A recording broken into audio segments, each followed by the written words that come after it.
শুভ সকাল বন্ধুরা, সবাই কেমন আছো? নিশ্চয়ই খুব ভালো আছো, আমিও ভালো আছি। সকাল সকাল এই যে আমার সকাল তো 5:30, আজকে অনেক রাত, তার আগে ঘুম ভেঙে গেছে।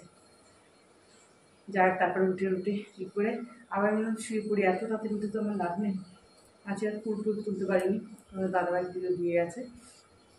যাই হোক, এবার উঠে তারপর উঠেই পড়েছি, মানে জায়গায় ছিলাম, একবার ঘুম ভেঙে গেলে তার 5টা আগে ঘুমটা ভেঙে গেছে। ফ্রেশ হয়ে তারপর পুজো করেছি। অফিসে রান্না তো করতেই হয়, করে তখন ফার্স্ট টাইম একটু লিকাচ্ছে, আমি খেয়ে নিই ঘুমটা, একটু শরীরটাকে এনার্জি বাড়ানোর জন্য।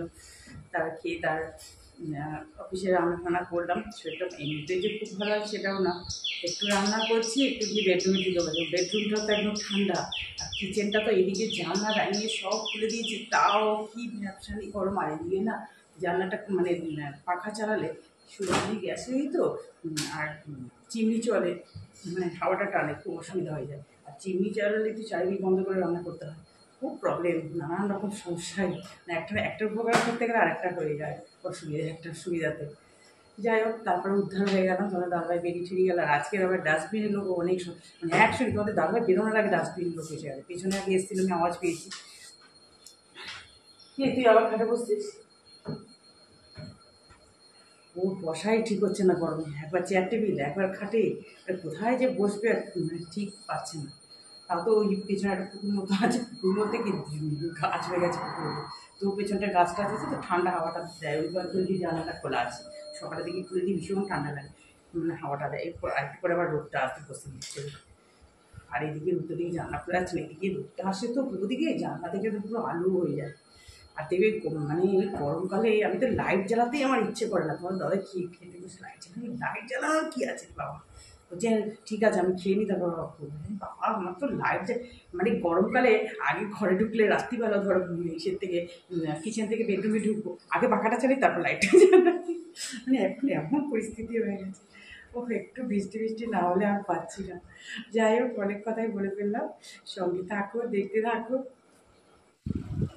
দেখো, সংসারে টুকটাক কাজকর্ম তো করতেই হয়, তারপরে করে ঠরে টিফিন খেয়ে নিলাম মা আমি দুজনে, সেগুলোর ভিডিও করিনি। এবার রান্না বসিয়ে দিলাম। এদিকে দেখো আলু আর কাঁকরোল ভাজা করছি, আলু কাঁকরোল আর একটু পেঁয়াজ দিয়েছি, বেশ ভালো লাগে জানো। তার এদিকে মাছ ভাজাও বসিয়ে দিয়েছি, গ্যাসটা সিম করে রেখেছি। আজ কেন বলো তো, মাছটা একটু দেরিতে বের করেছি, ওই জন্য একটু ছিটছিল। আমি ওই দিকে পাশে দুটো কড়াতেই বসিয়ে দিলাম। মাছ দেওয়া তো দুটো কড়া খাটনি হয়, কিন্তু কি বলো তো, দেরি হয়ে গেলে গরমের মধ্যে আর ভালো লাগে না। ওই জন্য যত তাড়াতাড়ি পারি চেষ্টা করি কিচেন থেকে বেরিয়ে যেতে, কারণ সকালে তো একবার হয়ে যায়। সকালে তো প্রচণ্ড কষ্টও হয়, এখন ওই সারা রাত্রি ধরে এসির মধ্যে থাকি, তো তারপরে বন্ধ করে দিলেও মানে একটা থাকে, তো খুব কষ্ট হয় গ্যাসের সামনে।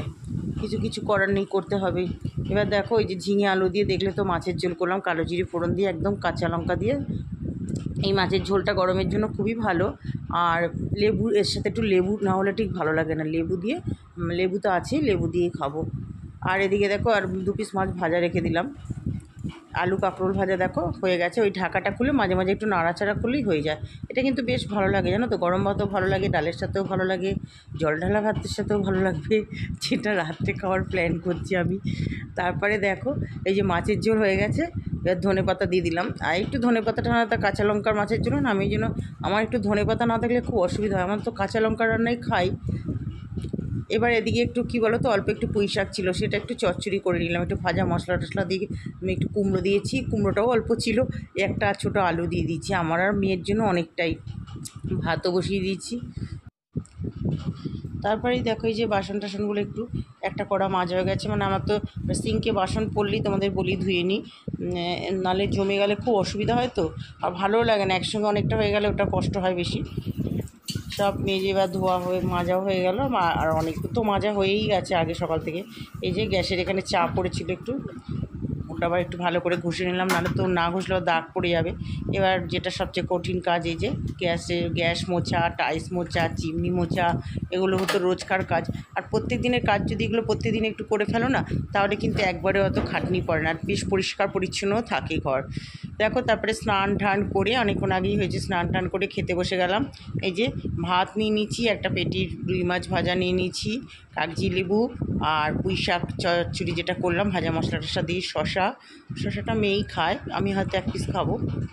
আর আলু ঝিঙে দিয়ে মাছের ঝোল, রুই মাছের ঝোল, পাঁপড় চাটনি তো থাকবেই আমাদের, টক মিষ্টি দইও আছে। তাহলে এখন খাওয়া দাওয়া করে নিই। বন্ধুরা চলে আসলাম চায়ের কাপ নিয়ে আর আজ বেকারি বিস্কুট নিয়ে। উফ, আর ভালো লাগছে না গরমে আজকে। মানে তোমাদের কালকে বলছিলাম না যে মানে ফ্রিজটার একটু প্রবলেম করছে। যখন আমরা খেলাম দই তখন ঠান্ডা বার করলাম, যখন খেলাম তারপরে তো বেডরুমে চলে গেছি 3টের সময়, 3টের আগেই চলে গেছি। গিয়ে এবার এসি চালে আমরা যেমন মামে রয়েছি, তোমাদের দাদাভাই তো আজকে তাড়াতাড়ি আসবে, 4:30 নাগাদ আসবে। এবার ও এসছে, তারপরে তো মানে কি কষ্ট যে হয় খুলতে, নিচে গিয়ে লক, ওইখানে লক খোলা, নিচে গিয়ে খোলা, বুঝতেই পারছো গা পুরো জ্বলে যাচ্ছে। গিয়ে যাই হোক খুললাম, খুলে ওপরে এসে দেখছি কী হলো, ফ্রিজে আওয়াজ পাচ্ছি না, খুলে দেখি বন্ধ হয়ে গেছে। মানে আমরা ঘরে গেছি তারপরেই হয়তো বন্ধ হয়ে গেছে, মানে বরফ পর্যন্ত গলে গেছে। কী অবস্থা, উপরটা যা হালকা হালকা ঠান্ডা, নিচটা তো পুরোই। তো কোনো রকম মানে আমি তার আগে না দইয়ের কাছের বাটিটা যেটা আমার দই বসে, ওটাতে এতটা দই ছিল, ওটা রেখে দিয়েছিলাম ওইখানে ডিপ ফ্রিজে। দেখছিলাম একটু প্রবলেম চলছে বললাম না, মানে তারপরে মেকানিককে ফোন করলাম, আমার তো হয়ে গেছে সর্বনাশ। এবার মাছের ঝোল টোল সব রান্না রয়েছে, কী অবস্থা হবে ভগবান জানে। তার আবার আলু কাঁকরোল যেটা ভাজা করেছি বলে খেতে লেগেছে, কি খেতে বসে বললাম এই রে পুঁই শাকের চচ্চড়িটা বেশ ভালো হয়েছে, তো ওটাতে খেতে খেতে এই আর একটা রান্না করলাম না, ওটা ঢুকিয়ে দিলাম। যাক বিকেলে খেয়ে নেবো। আর আজকে আমি আমার জন্য একটু ভাতে, সকালবেলা তোমাদের দাদাভাইয়ের জন্য ভাত করেছি, এতটা ভাত হয়েছে ওর মধ্যেই আমি একটু জল ঢালা রেখে দিয়েছি, একটু জল ঢালা ভাত, রাত্রে লেবু টেবু দিয়ে, আর মাছ ভাজাও রেখে দিয়েছি। ওই জন্যই আলু কাঁকরোল টাকরোল ভেজে রেখে দিয়েছি। ওটা ইসে ভাতের ওপর গরম ভাত হবে না, তার উপর ফ্রিজ থেকে বার করে রেখে দিলেই বেশ সুন্দর হয়ে যাবে। বা মাইক্রোওভেনে যদি একবার গরম করে নেওয়া যায় ভালো লাগে খেতে, খারাপ লাগে না। আমি খাবো বলে পুরো আর একটু ভেবেছিলাম পকোড়া টকোড়া কিছু ভেজে নেবো। মানে এই পরিস্থিতি এখন, মাথাটা এমনিতে। তারপরে মানে মেকানিককে ফোন করলাম, সে বলছে আমার তো এখন বুঝতেই পারছো এই সময় তাদের কি অবস্থা। নেই আমি তো বলছি তোমার যখন একটু সময় হয়, আর ও আসলেই আমার ফ্রিজ একদম পুরো পারফেক্ট চলে, কি বলবো জানো। এর আগের বারও তাই আসলো, ওর ফ্রিজ 250 টাকা মনে নিল, চলে গেল, টাচ করলো ফ্রিজটা দিয়ে কেসে চলে গেল। এবার বলো কোন দিকটাও সারাবে, মানে কোন দিকটাও ঠিক করবে পয়েন্টটা, মানে কি বলবো। তারপরে আমাকে বলছে দেখুন বৌদি এখন তো গরম, তো এত হিট, তো এরকম হয়ে যা আবার চালু হতে পারে। এই 5:30 না 4:45 সময় দেখি হঠাৎ ক্র্যাক করে উঠেছে, চালু হয়েছে জানো। কিন্তু চালু হলো, আমি ওকে বলেছি তুমি আমার ঠিক করে দিয়ে যাও, এটা কোনো একটা কি প্রবলেম হচ্ছে যে অত্যাধিক যখন গরম হিট হয়ে যাচ্ছে না, তখন এটা বন্ধ হয়ে যাচ্ছে। 2 দিন আগে দেখছিলাম মাঝখানে দুধ গরম করে রেখে দিচ্ছি, পুরো দুধটা বরফ হয়ে গেছে জানো। কি বলবো, তাহলে বলো কি করে, মাথাটা গরম হয়ে গেছে। তাহলে বন্ধুরা আজকের ভিডিও তাহলে এখানে এন্ড করছি। সবাই ভালো থেকো। কি সুন্দর হাওয়া দিচ্ছে দেখো, পর্দা উঠছে, ছাদে যাবো একটু বাদেই, আজকে এখনো যাইনি। সব চলো আসছি তাহলে, টাটা।